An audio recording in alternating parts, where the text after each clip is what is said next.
What's going on, guys? Winter Kills here. Welcome to round 4, I believe, of feature matches from locals. So here we've got a short little matchup, interesting little matchup that I don't think we've ever seen before here on my channel. We got Atlantean Mermail versus Aqua actress. So we got water versus water, essentially. I guess we'll get to see what truly is the better water, if you already don't know. Aqua actress is a smaller archetype. I can't remember what set it came out in, whether it was like World Superstars or High Speed Riders or that Battle City pack. I can't remember. It had to be one of those three. I think it might have been Battle City. Small little water archetype that he added a little twist of it to his own. He does play a lot of draw power, so you'll see a lot of Reckless Greeds, chicken games, and stuff like that. I did play him a couple times before we played each other in the tournament. And the deck actually does manage to pull off some pretty cool combos. It's just that we didn't really get to see any of that on the video that I get to record, of course. He does play some Atlantean cards like Dragoons and stuff because it's pretty helpful. Dragoons is just a good card in general for any water deck, really. If you get that Dragoon search, might as well try and get it, search out some sea serpents and stuff like that. Make all your stuff attack directly, your little guys. But you'll see here that I'm basically going for a Mulan Glacia setup. Started off with a 1-for-1 for Neptibus, going into Megalo, ditching a Neptibus, and summoning out Dragoons. Dragoons will get tributed off to Search Me Diva. Haven't yet normal summoned the turn. That's why I love starting turns with a 1-for-1 and a Neptibus, because it's just usually going to be an amazing turn, as you can tell. Pretty much any game that I can start with a 1-for-1 is going to be a good game, as you can already tell. Mulan's already down, knocked by Geki and an Aquarium out of his hand. I synchro for Tatsunoko to not make the Trish play, but I don't even think I have the resources to make a Trish play at the moment. I just wanted to synchro up for some more damage. I think it was like 700 extra damage. I do have the equip spell card in my hand, but I never equipped it for some reason.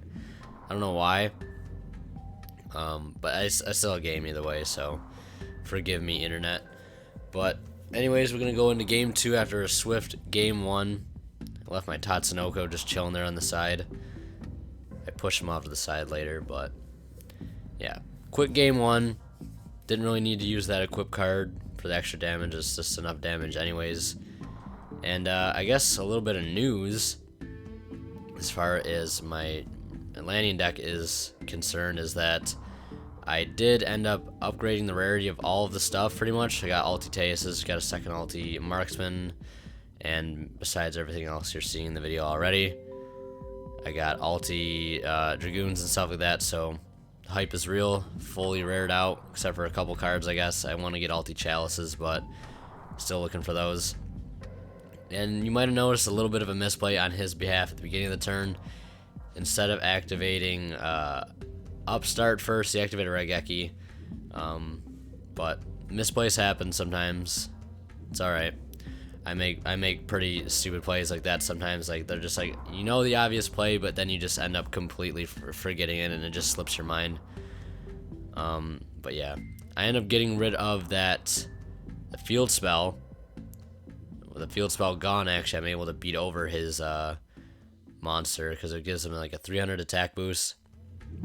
The draw power is going to be coming in real here.